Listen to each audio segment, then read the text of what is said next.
একবার ডাক দিয়ে দেখো আমি কতটা কাঙাল, কত হুলস্থুল অনটন আজন্ম ভেতরে আমার। তুমি ডাক দিলে নষ্ট কষ্ট সব নিমেষেই ঝেড়ে মুছে শব্দের অধিক দ্রুত গতিতে পৌঁছব, পরিণত প্রণয়ের উৎসমূল ছোঁব, পথে এতটুকু দেরিও করব না।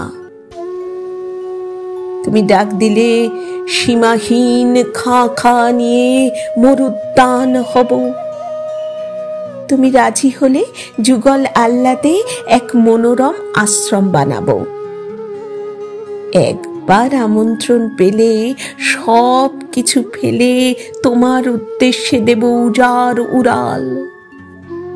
অভয়ারণ্য হবে কথা দিলে, লোকালয়ে থাকবো না আর, আমরণ পাখি হয়ে যাব, খাবো মৌনতা তোমার।